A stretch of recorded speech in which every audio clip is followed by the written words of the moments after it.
बिस्मिल्लाहिर्रहमानिर्रहीम। अस्सलाम वालेकुम नाज़रीन, आप लाइव प्रोग्राम देख रहे हैं। मैं इमरान खान हूँ। अपोजिशन और हुकूमत, अपोजिशन ना कहें, मेरे ख्याल में मुस्लिम लीग नून और हुकूमत ज़्यादातर आज ये सारा दिन एक्टिव रहे हैं और हुकूमत ने अपने तगड़े तगड़े वज़रा को मैदान में उतार दिया एक साथ। यानी अब से पहले आपने इस तरह के मनाजिर नहीं देखे।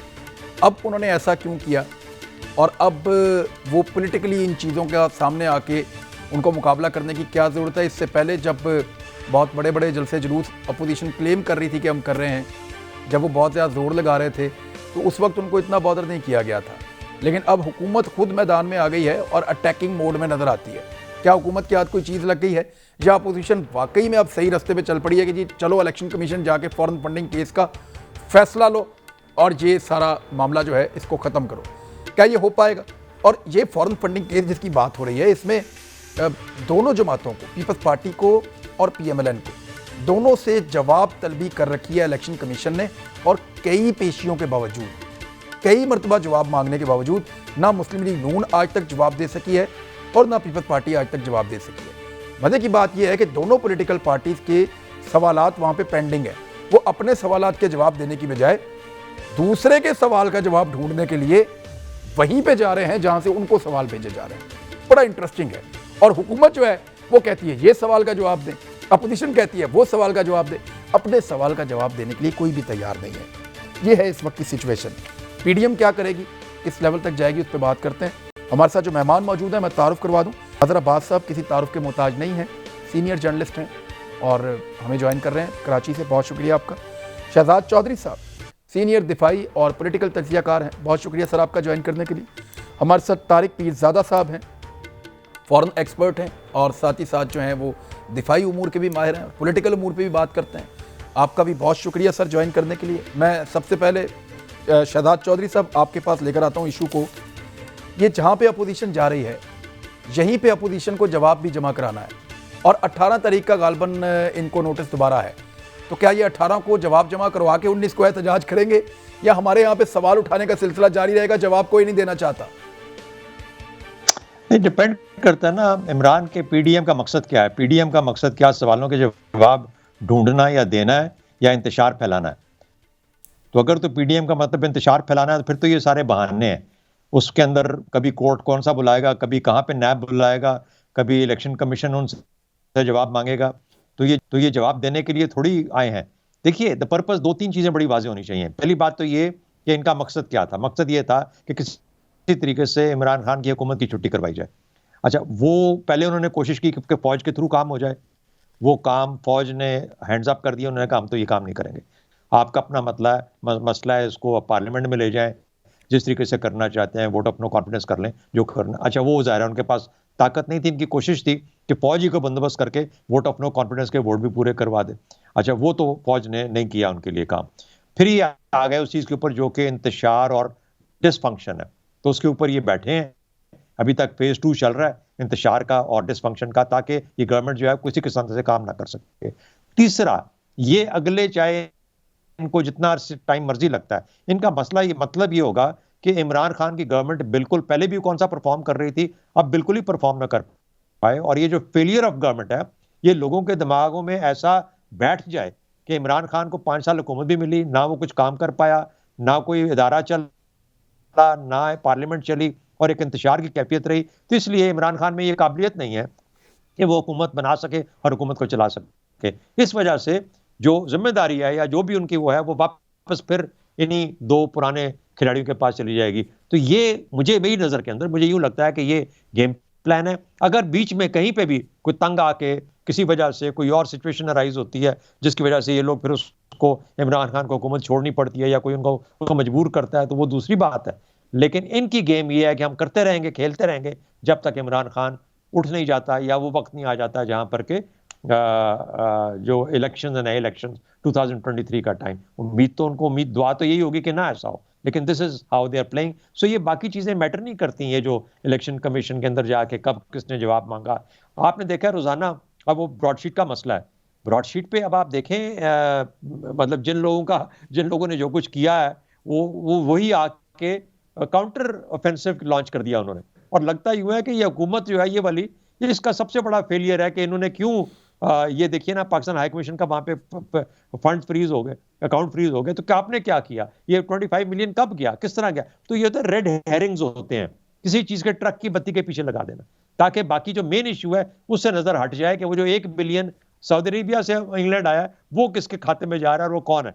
तो बजाय उन चीजों के सवाल देने के, ये यार और भी उसमें लोग हैं, जाहिर है वो गवर्नमेंट ने दिए थे, नाम दिए थे सबके, तो गवर्नमेंट को तो पता ही होगा उस वक्त की गवर्नमेंट को। लेकिन कहने का मतलब ये है कि अनफॉर्चुनेटली एक बहुत ही घिनौना और डिसरप्टिव और डिस्ट्रैक्टिव रोल है इस वक्त सबका सियासत के अंदर, कोई फोकस होके जो अपना काम है वो नहीं कर पा रहा। तारिक पीरज़ादा साहब, ये एक तासुर अपोजिशन में बनाया था कि हम जब भी कभी हुकूमत कोई भी एक्ट करते हैं या हुकूमत के खिलाफ कहीं पे भी कोई आवाज़ उठाते हैं या उनको दबाने की कोशिश करते हैं या उनके लिए चैलेंज पैदा करते हैं, तो एस्टेब्लिशमेंट हुकूमत को रेस्क्यू करने आ जाती है। इसीलिए वो इस किस्म के सारे इश्यूज़ को छोड़ गए थे। लेकिन अब इलेक्शन कमीशन के बाहर जाना सिर्फ एक पॉलिटिकल स्टंट है, या आपको लगता है कि अपोजिशन को ये एश्योरेंस मिल गई है कि अब हुकूमत को रेस्क्यू करने कोई नहीं आएगा, आप राइट डायरेक्शन में जाएं, सही जगह पे हिट करें और अचीव कर लें? मेरी राय तो ये है इमरान, मैं जिस तरह मामलात का तजिया कर रहा हूँ और देख रहा हूँ कि हिज़्ब इख्तिलाफ तो 2-3 महाजों पर बिल्कुल मायूस हो चुकी है। अगरचे उनका इत्तेहाद बज़ाहिर कायम है कागज़ की हद तक और जुलूसों की हद तक, लेकिन उनकी रास्ते बिल्कुल अलहदा हैं। मसलन इस्तीफ़ों का मामला ख़त्म हो चुका है जो उनकी सबसे बड़ी सियासत थी। इसी तरह इमरान की हुकूमत की ऊपर जो करप्शन के चार्जेस लगाए गए थे उनका भी जिक्र कोई इतनी ज़ोर शोर से नहीं हो रहा है। ब्रॉडशीट के बाद दोबारा ये मसला खड़ा हुआ है, लेकिन इसमें इतनी जान नहीं है। आपने खुद ही बड़ी तफसील से फरमाया कि वहाँ पर इलेक्शन कमीशन के यहाँ खुद नून लीग और जरदारी साहब दोनों की पार्टियाँ जो हैं वो जवाब ही देने के लिए तैयार नहीं है। और चुनांचे अब इनके पास हल क्या है? अब अवाम की नज़र में किसी ना किसी तरह अपनी साख तो इन लोगों ने बरकरार रखनी है। मेरे नज़दीक ये है मसला। चुनांचे उसके पॉलिटिकल स्टंट, आप ये कह रहे हैं कि पॉलिटिकल स्टंट वो तो इलेक्शन कमीशन के सामने जाकर बिल्कुल 100% पॉलिटिकल स्टंट है। इसमें जान इसलिए नहीं है, याद रखें इमरान एक बात बड़ी काम की है कि ये जो इलेक्शन कमीशन के सामने जाके एहतजाज करना है, ये सबसे कमजोर तरीन सियासी हरबा होता है, क्योंकि इलेक्शन कमीशन के सामने सियासी एहतजाज नहीं होते, उसके अंदर जाकर अपने इतराज़ात दाखिल करने, मुकदमात लेके जाना, इंतखाबात को चैलेंज करना, ये काम हुआ करता है। तो आप इसकी नौयत देखें और उससे आपको वाज़ेह हो जाएगा कि एक सियासी कार्रवाई है, स्टंट है, इसके अलावा इसमें कोई बुनियाद नहीं है। मैं यही चीज़ मजहर अब्बास साहब के सामने रखता हूँ। मजहर भाई, ये जिस तरफ चल पड़े, आपको क्या लगता है सर कि ये अपोजिशन ने अपनी हिकमत अमली बदल ली है, अब ठीक डायरेक्शन में जा रहे हैं या पहले जा रहे थे? या ब्रेक के बाद, मैं ब्रेक के बाद ये सवाल आपके सामने रखता हूँ, एक ब्रेक ले लें, ब्रेक के बाद वापस आते हैं, मजहर अब्बास साहब से शुरू करेंगे। वेलकम बैक नाज़रीन। ये सवाल मैं अब मजहर अब्बास साहब के पास ले जाता हूँ। मजहर अब्बास साहब, ये 2 इश्यूज चल रहे हैं, एक ब्रॉडशीट का, एक फॉरेन फंडिंग का। क्या ये ब्रॉडशीट का इशू जो है वो गवर्नमेंट को इतना सूट कर जाएगा कि वो इससे कोई फ़ायदा उठा सकें, या फॉरेन फंडिंग का केस अपोजिशन दोबारा इस लेवल तक जिंदा कर पाएगी कि इलेक्शन कमीशन के दफ्तर के बाहर से वो दोबारा एक मूव खड़ी कर सकें, एक मूवमेंट बना सकें? शुक्रिया इमरान। देखिए, फॉरेन फंडिंग केस में पीटीआई की पोजीशन मुझे कमज़ोर नज़र आती है और शायद यही वजह है कि ये इतने साल ड्रैग किया है। और इसकी एक बड़ी बुनियादी सी वजह है, उस ज़माने में जिस ज़माने में ये फंडिंग्स हुआ करती थी पीटीआई के अंदर, उनका कोई बहुत ज़्यादा उस वक्त डिसिप्लिन नहीं था। और मैं ये बिल्कुल फर्स्ट हैंड इंफॉर्मेशन की बुनियाद पे बात कर रहा हूँ। उस ज़माने में मेरी आरिफ अलवी साहब से भी बहुत गुफ्तगू रहती थी पीटीआई का, जब 2011-2013 के बीच में और उससे पहले भी।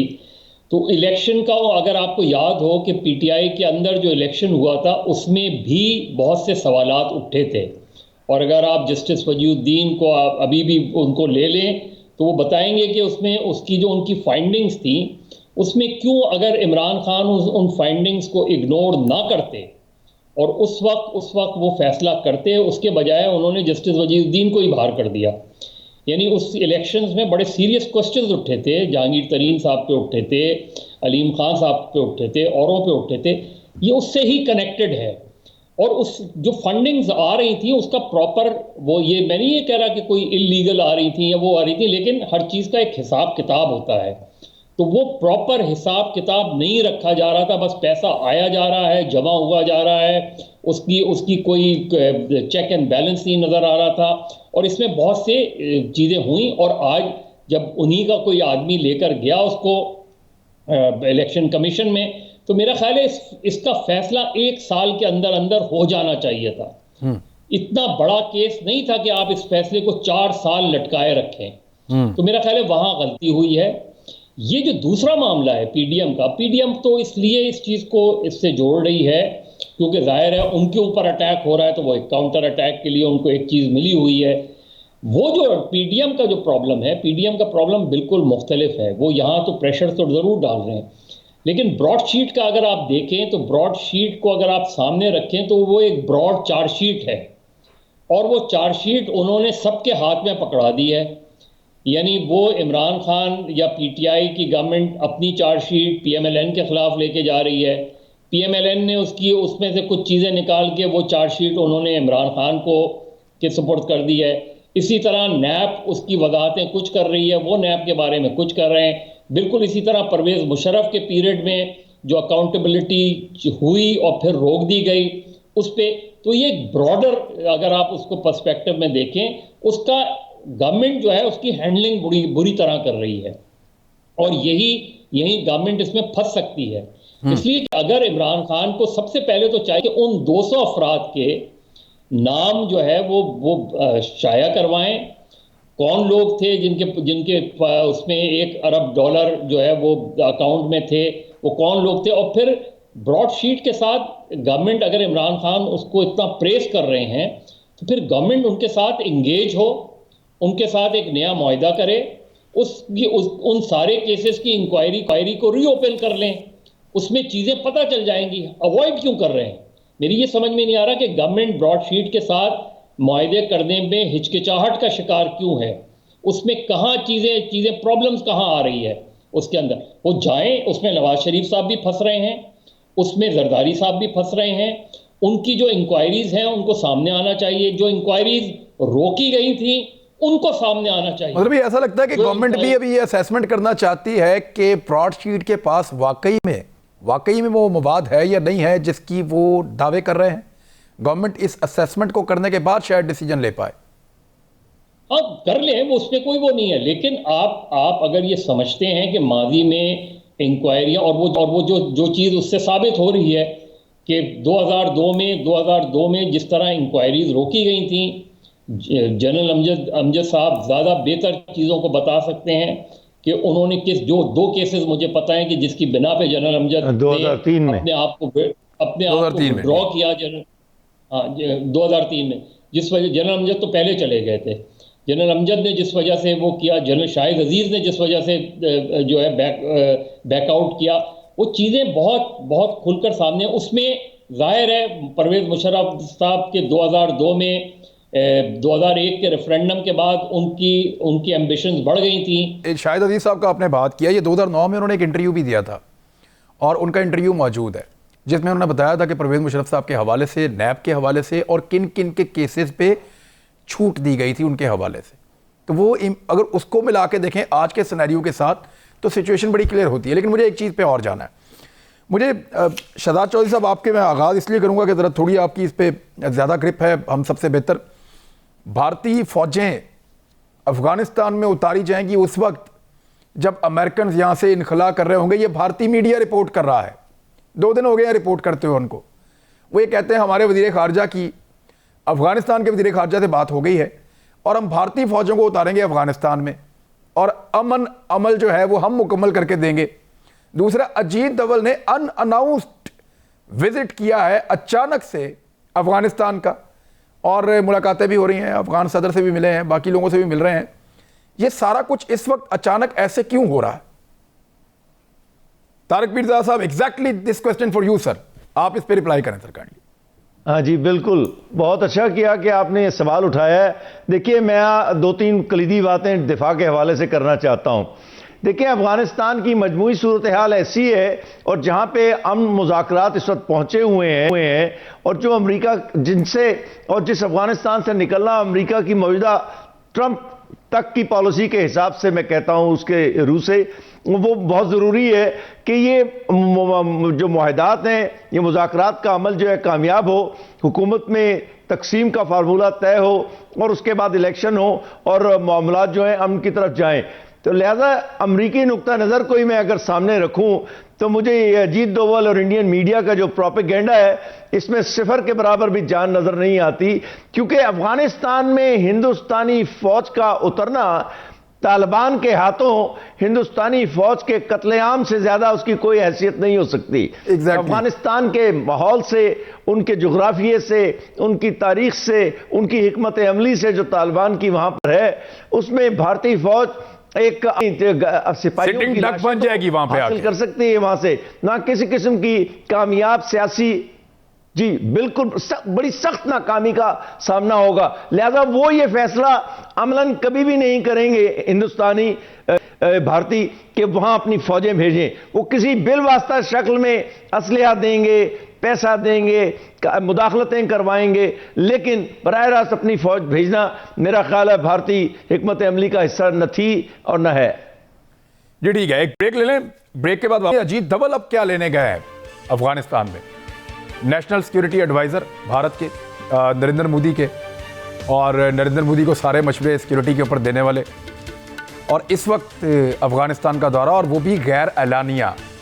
जब पाकिस्तान ये इल्ज़ामात लगा रहा है और पाकिस्तान ये साबित कर रहा है दुनिया को कि अफगानिस्तान में से बैठ के भारत ने पाकिस्तान में दहशतगर्दियाँ करवाई हैं, एक मरतबा नहीं कई मरतबा करवाई हैं, पैसा खर्च करके मुख्तलिफ धड़ों को इकट्ठा किया है, पाकिस्तान के खिलाफ उनको इस्तेमाल करने की कोशिश की। जब पाकिस्तान बेनकाब कर रहा है और डायरेक्ट पाकिस्तान इल्ज़ामात लगा रहा है, उस वक्त अजीत डोवल का वहाँ पे जाना और अनअनाउंस्ड जाना और भारतीय मीडिया का इस चीज़ को इस तरीके से उठाना, इसकी अहमियत क्या है? ब्रेक के बाद बात करते हैं।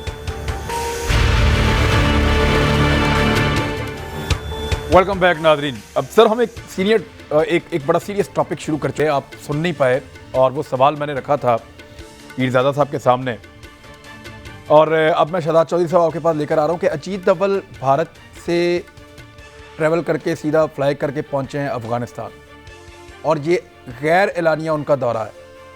हालात की सूरत हाल आप समझ सकते हैं, इस वक्त सिचुएशन क्या है, पाकिस्तान ने किस किस्म के सीरियस एलिगेशंस भारत पे लगाएं, ना सिर्फ लगाएं बल्कि सबूत दिए हैं, और गैर एलानिया दौरा, वहाँ जाके उनके सदर को मिलना, और फिर भारतीय मीडिया का 2 दिन पहले से ये लिखना शुरू कर देना कि भारतीय फ़ौज अफगानिस्तान में उतरेगी जब अमेरिकी फ़ौज अफगानिस्तान से इनखला करेगी। इस किस्म की पॉसिबिलिटी पे वो बात कर रहे हैं, और पहले ही सब जानते हैं कि भारत अफगानिस्तान को यूज़ करके पाकिस्तान में दहशतगर्दी करवाता है, और ये डॉक्ट्राइन अजीत डोवल की डॉक्ट्राइन है।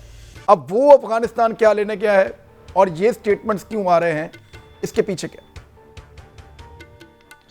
देखिए, पहली बात तो ये कि अजीत डोवल का जो असर रसूख या भारत का असर रसूख जो कि अफगानिस्तान में, इसमें तो हमेशा कभी कोई शक नहीं रहा। कुलभूषण यादव का पकड़ा जाना बलूचिस्तान से, फिर उसके तल्लुकात वहाँ पे जो क्रिएट किए, नेक्सस क्रिएट किया, उज़ैर बलोच की बाय एक्सटेंशन उसके पास और उसके थ्रू मुलाकातें भी इस्टेब्लिश, फिर ईरान के साथ उज़ैर बलोच का ताल्लुक, ये कराची तक का जो है ना, चाबहार से लेके through Balochistan, all of Balochistan, Karachi तक का जो ये पूरे का पूरा एक्सेस है, ये एक्टिव था, और उसकी वजह, उसके पीछे ये पूरे का पूरा रोल था अजीत डोवल का, इसकी सोच थी। एक तो ये एस्पेक्ट हो गया। दूसरा, आपको अफगानिस्तान के अंदर वहाँ पे पता है तकरीबन 60 से ज़्यादा कैंप्स आइडेंटिफाई हुए, जहाँ पर के ये मुख्तलिफ ग्रुप जो हैं उनको वहाँ पे ट्रेन किया जाता है, वहाँ पे उनको रखा जाता है, वहाँ से उनको लॉन्च किया जाता है। 12 कैंप्स तो बिल्कुल बॉर्डर के साथ साथ है, 12 कैंप्स तो बिल्कुल बॉर्डर के साथ साथ हैं, जो बॉर्डर के साथ साथ उसकी डेप्थ में, जहाँ पर जी बिल्कुल, जहाँ पर लोगों को और जो लोगों को तैयार करके 60 के करीब, ये डॉसियर बना जब पाकिस्तान का, तो उसके अंदर 60 से ज़्यादा ऐसे कैंप्स का इसका जिक्र हुआ। तो खैर एनीवे, तो वो तो एस्टैब्लिश्ड है। उसका वहाँ पे जाना, अफगानिस्तान का ताल्लुक होना भारत के साथ, ख़ास तौर पे अशरफ गनी साहब की हुकूमत का और उनके NDS का, ये बिल्कुल एक नोन चीज़ें हैं और हम इस पे साल साल से लिखते जा रहे हैं। और जो है वहाँ पे बैठ के वो पाकिस्तान पे एक दूसरा फ्रंट खोले बैठे हैं, ये भी बिल्कुल एक एस्टैब्लिश जगह है। और हमें पता है कि वेस्टर्न फ्रंट को उन्होंने एक्टिव रखा हुआ है और वो इंडिया ने एक्टिव रखा हुआ है अफगानिस्तान की ज़मीन को इस्तेमाल करते हुए। और फिर उसके बाद किसी हद तक ईरान भी उसके अंदर मुलविस हो जाता है, बदकिस्मती से शायद उनका भी उतनी रेट अपने इलाके में नहीं है। तो एक तो ये बातें हो गई बात। देखिए, जहाँ दूसरा सवाल आपने रेज़ किया कि कहा जा रहा है कि उनकी फ़ौजें अफगानिस्तान में आना चाहती हैं, मेरा ख्याल है कि इसमें कोई अगर वो लाना चाहते हैं तो ला सकते हैं। यानी ये तो फिर ऐसा है, देखिए पहले रूस ने कब्जा किया, सोवियत यूनियन ने, उनके साथ जो हुआ वो भी दुनिया के आगे है। फिर अमेरिका ने वहाँ पे अफवाज भेजी, वहाँ पे जाके इतना अरसा रहे और अब जिस तरीके से वहाँ से जा रहे हैं ये भी इस्टेब्लिश्ड है। अगर भारत कोशिश करना चाहता है तो वो भी ज़रूर करे। बहुत अरसा पहले कुछ साल पहले हमने ये एक डिस्कशन में ट्रैक 2 के लेवल पे इंडिया के साथ हमने ये पॉइंट रेज किया था। हमने कहा था कि भारत को चाहिए कि अपना रोल अदा करे बड़े मुल्क के तौर पे, और अफगानिस्तान में अफवाज अगर भेजना चाहता है, खासतौर पे जब अमेरिका के अफवाज का मतलब निकलने का सोच बात हो रही थी, गो के ये हमने सर वो तो आप उनको जाल में झाड़ दे पुट करवाने के लिए। तो कहने का मतलब ये है कि देखिए कोई फौज वहाँ पे जब जाती है तो वो कोई उनके लिए इतना आसान नहीं होता। भारत मेरा हाल बहुत उस वक्त बहुत उन्होंने सख्ती के साथ इसको फाइट ऑफ किया कि ऐसा हम नहीं करेंगे, नहीं कर सकते वगैरह वगैरह। Obviously they understood our purpose जो हमने ये बात उनसे की थी। और देखिए बड़ी वाज़ेह चीज़ है कि कोई भी बाहर की फौज अफगानिस्तान में अपनी जगह नहीं बना सकती है। यही बुनियाद है वहाँ के झगड़े की। कोई और ये जो पाकिस्तान और अमेरिका के दरमियान में अफगानिस्तान पे जो बातचीत का अमल जारी है, उसकी बुनियादी जो वो है कि भारत को बता दिया जाए कि गंद ना करे वहाँ पे एनी मोर। हमारे इस तस्वीर के अंदर जो हम कोशिश कर रहे हैं, जो अमेरिका कोशिश कर रहा है, वहाँ पे गंद क्रिएट ना करे।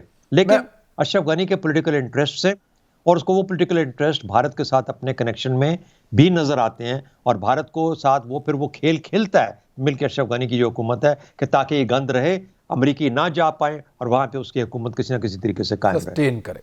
मैं मदर अब्बास साहब की तरफ जाता हूँ, लेकिन कुछ कहना चाह रहे हैं तारिक पीरजादा साहब, आप क्या कहना चाह रहे हैं?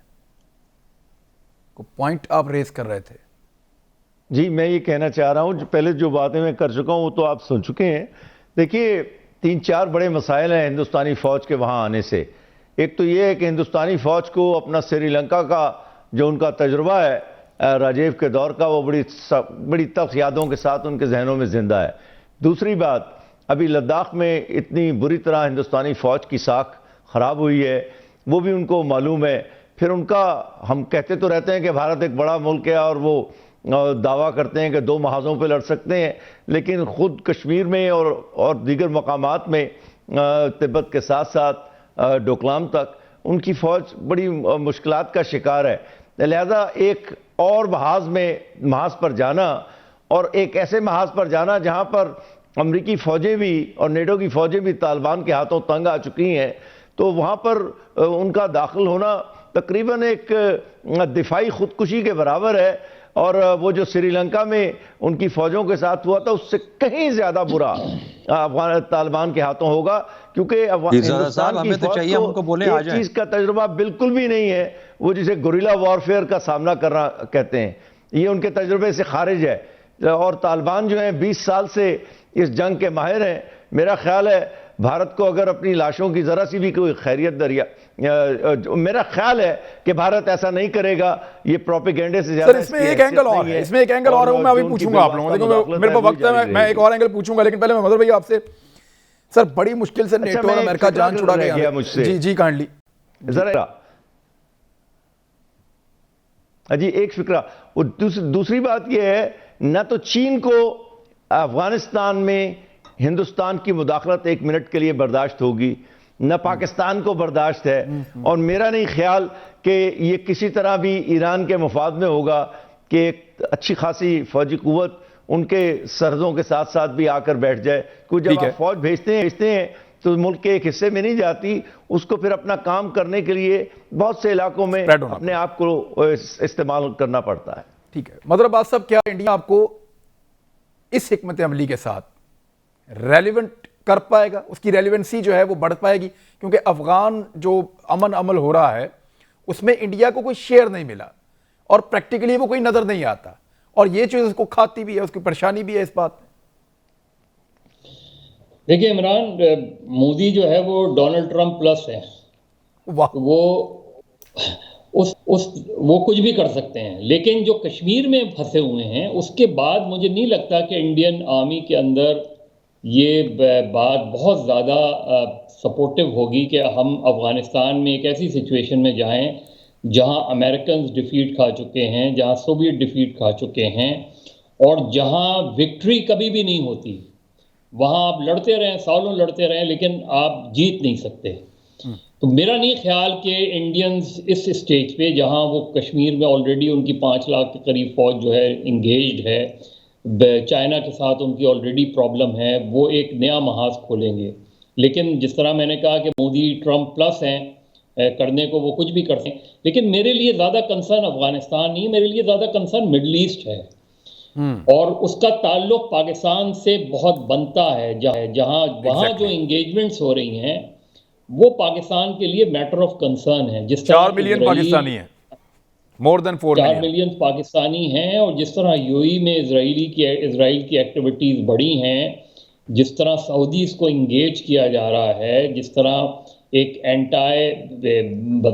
On face of it anti Iran एक महाग बन रहा है, वो पाकिस्तान के लिए बहुत ख़तरनाक सिचुएशन है। वो अफगानिस्तान से ज़्यादा ख़तरनाक सिचुएशन डेवलप हो सकती है, और उसमें हमारे लिए बड़ी प्रॉब्लम्स जो है वो लाक हो सकती हैं। तो यहाँ की जो सिचुएशन है, इसमें जिस तरह तारिक साहब कह रहे थे कि चाइना कभी भी इस चीज़ को टॉलरेट नहीं करेगा कि जो है इंडिया है, और मेरा ख्याल है कि इसमें अननेसेसरी चीज़ें, और क्योंकि नई अमेरिकन एडमिनिस्ट्रेशन आई है, उसके सोचने का अंदाज बहुत एंटाई पाकिस्तान नहीं है। अगर बहुत प्रो पाकिस्तान नहीं है तो बहुत एंटाई पाकिस्तान भी नहीं है, और पाकिस्तान की कंसर्न को वो ज़रूर कंसिडर करेंगे अगर ऐसी बात आती है। लेकिन सर उसकी कैबिनेट में 12 इंडियन नजात लोग हैं, ये पहली दफा हो रहा है अमेरिका में। हाँ, वो होंगे, वो बिल्कुल होंगे, लेकिन जाहिर है अमेरिकन जो गवर्नमेंट्स बदलती हैं उसके अंदर जो चीज़ें तब्दील होती हैं, लेकिन जो बाइडेन का जो माजी रहा है वो अगर बहुत प्रो पाकिस्तान नहीं तो एंटाई पाकिस्तान तो बहरहाल नहीं है। ठीक। जो तो वो और ट्रंप के साथ जो इस वक्त होने जा रहा है, उसके बाद वो पॉलिसीज़ में मुझे बहुत तब्दीली नज़र आएगी। जो इंटरनेशनल इश्यूज़ हैं के मामलात हैं, जो वीज़ा भी पाकिस्तान मामलात हैं, ज़ाहिर है इंडिया के साथ तो उनके ताल्लुकात ख़राब कभी भी नहीं होंगे, वो उनकी बेसिक पॉलिसी के ही ख़िलाफ़ है, लेकिन वो कोई बहुत बड़ा एडवेंचर करने के या अफ़गानिस्तान में किसी बड़े एडवेंचर को कभी भी सपोर्ट नहीं करेंगे कि जहाँ इस तरह की सिचुएशन डेवलप हो जाए। जी, पीरदार साहब कुछ कहना चाह रहे हैं, आप कह लें, फिर एक बड़ा इंपॉर्टेंट नुक्ता है वो मैं चाह रहा हूं कि आप लोगों के सामने रखूं मैं। हाँ जी, बहुत जल्दी से, बिल्कुल 1 मिनट से कम में। देखिए, ये जहाँ तक ये मामला है ना इसका जो बाइडेन का, तो गौर से देखने की ज़रूरत है कि जो बाइडेन की जो इंतज़ामिया है वो असल में ओबामा इंतज़ामिया का तसलसल है। इसमें कोई इख्तलाफ नहीं है यूनाइटेड स्टेट्स में, और जितने लोग आ रहे हैं आप उनकी नौइयत देख लें, उनकी इक़साम को देख लें। इसी तरह ये भी याद रखने की ज़रूरत है कि ये ओबामा ही था जिसके दौर में पाकिस्तान पर हमला हुआ था। लोगों ने तो उसे सिर्फ एबटाबाद का नाम दिया था, वो पाकिस्तान पर हमला था। और जिस तरह ये उस वक्त पाकिस्तान के, और ये भी याद रखने की बात है कि ओबामा के दौर में जितनी ज़्यादा इस्तेहकाम हिंदुस्तान और अमेरिका की स्ट्रेटेजिक रिलेशंस में, तस्वीराती ताल्लुकात में आया, वो उससे पहले नहीं था। तो लिहाजा ज़रा सी गलती नहीं हमें करनी चाहिए सोचने में कि जो बाइडेन के दौर में हिंदुस्तान के साथ ताल्लुकात बड़ी तेजी के साथ वापस उस दौर की तरफ जा सकते हैं जो ओबामा के दौर में ये ताल्लुकात थे। ये बात याद रहने की बात है। ओसामा का मामला बहुत मुख्तलिफ है तारिक साहब, ओसामा वाला इशू। अच्छा, मैं एक सवाल रख देता हूँ मैं शहजाद चौधरी साहब, आप उसके बाद आप एनालिसिस दें। नहीं, वो तो एक मिसाल है, वो तो एक मिसाल है, बड़ी मिसाल है। चले, मेरा सवाल नहीं, एक मिनट, ये बिल क्लिंटन के जमाने का शुरू हुआ होगा, ये ओबामा ने स्टार्ट नहीं किया था, हम सब जानते हैं। ये जो इंडिया का इनिशिएटिव है ये बिल क्लिंटन के जमाने का है, फिर जॉर्ज बुश ने किया, फिर उसके बाद ओबामा ने स्टार्ट किया था। अच्छा, अब शहजाद चौधरी साहब, एक मिथ ये है कि अफगानिस्तान में जब नेटो और अमेरिका आए थे तो वो इसलिए आए थे कि अपनी लड़ाई को अपने इलाकों से दूर जाके कहीं और पे लड़ो, दूसरे की बैटल फील्ड में जाओ और अपनी लड़ाई को वहां पे लड़ो, इससे पहले कि वो लड़ाई आपके घर तक पहुंचे। तो भारत के अंदर एक सोच ये है कि जब कभी अफगानिस्तान में अमन होगा तो फाइटर्स का एक बहुत बड़ा जत्था, एक बहुत बड़ा ग्रुप कश्मीरियों की मदद पे आमादा हो सकता है। तो इस लड़ाई को अपने पास आने देने से बेहतर है कि इसको अफगानिस्तान में जाके लड़ो। आप एग्री करते हैं? नहीं, मैं नहीं एग्री करता। उसकी वजह सिर्फ ये है कि जो फाइटर्स हैं वो इस वक्त कश्मीर में एग्जिस्ट करते हैं अपने तौर पे। जो इंडिजिनस एक फ्रीडम मूवमेंट है, वहाँ के जो हुर्रियत पसंद हैं, जो आज़ादी के मतवाले हैं, वो अपनी जंग कर रहे हैं। मेरा ख्याल है कि उसके अंदर कोई और किसी तरफ से कोई ऐसी कुव्वत जाने का या किसी और तरफ से भेजने का या जाने का कोई सवाल नहीं। वो 1990 वाला इंडियंस ये कहते हैं ना सर, इंडियंस ये कहते हैं। इंडियन नहीं इंडियंस वो अपने अंदर ये सोचते हैं कि इनको वहीं पे रोको, वहां एंगेज करो इनको। बुनियादी बात यह है कि इंडिया क्या 3 फ्रंट्स पे लड़ सकता है? यानी यहाँ पे वो लद्दाख में बैठा है, कश्मीर में बैठा है, उसने हमारा ईस्टर्न बॉर्डर एक्टिवेट किया हुआ है। उसके बाद उसका हर तरफ से वो 2 फ्रंट कहता है, 2 फ्रंट भी संभाल नहीं पा रहा। उनके आर्मी चीफ ने कल स्टेटमेंट दिया 2 फ्रंट पे, बिल्कुल ठीक है। वो उनके लिए बहुत परेशानी है। थर्ड फ्रंट भी परेशानी की बात है। वो थर्ड फ्रंट को किधर से खोलेगा? थर्ड फ्रंट भी उसके लिए मुश्किल है। देखिए, ये यहाँ पे अफगानिस्तान के अंदर एक जो है ना, जिसे कहते हैं कि सब नेशनल लेवल, ये जो ग्रुप्स का इस्तेमाल है, चाहे वो जहाँ पे, तो जिसके पास ज्यादा असर रसूख है वो उन ग्रुप्स को इस्तेमाल करके, बदकिस्मती से अमेरिकी चले भी जाएंगे तो अफगानिस्तान में ये शोरश बरपा रहेगी और ये बाहर की एजेंसीज उनको इस्तेमाल करती रहेंगी। ठीक, वो मवाद वहां अवेलेबल है। लेकिन मदर भाई के मुताबिक तो खतरे वाली बात है वो यहां नहीं है, वो अफगानिस्तान में इंडिया के इन्फ्लुएंस के साथ वो कुछ होता हुआ नहीं देख रहे जो वो मिडिल ईस्ट में देख रहे हैं। मदर भाई, मैं चाहता हूं आप इसको कंक्लूड कर दें। देखिए ना, इंडियन, इजराइल, अमेरिकन और फिर अरब्स, ये अगर एक इत्तेहाद बनता है, अनहोली अलायंस बनता है, तो ये हमारे लिए कोई बहुत अच्छी खबर नहीं होगी। और मैं पहले ये बात कह रहा हूं कि इंडिया कभी भी अफगानिस्तान में वो फ्रंट नहीं खोलेगा, क्योंकि ऑलरेडी वो बहुत ज्यादा फ्रंट खोल चुका है इसमें। लेकिन ये जो सिचुएशन है, इसलिए कि देखिए, इजराइल और इंडिया का तो नेक्सस हो गया है। ठीक है, अब मेरे पास वक्त खत्म हो गया, लेकिन जो आपने नया एक बताया है, ये अगर इस तरीके से बनता है और उसके बीच में ये पाकिस्तान की तरफ रुख करते हैं तो प्रॉब्लम तो वाकई हमारे लिए है। पॉइंट आउट आपने ठीक किया, पाकिस्तान की फॉरेन पॉलिसी क्या रहती है, इस पर बात करते रहेंगे। अपना ख्याल रखिएगा। अल्लाह हाफ़िज़।